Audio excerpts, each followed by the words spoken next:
Okay, the color is actually better than what it looked in the image.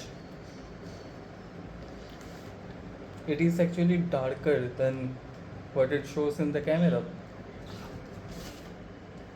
Yeah,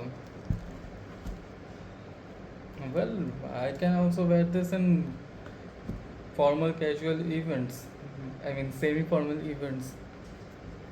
It's really good. Looks rough and tough. The sole is also good. I like it.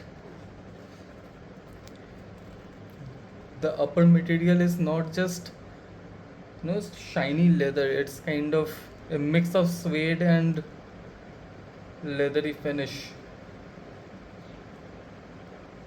I think the finishing needed some touches. The finishing of the product is not that good at some areas. That's a disappointment from Woodland. Okay. Okay, we'll let you know after wearing this.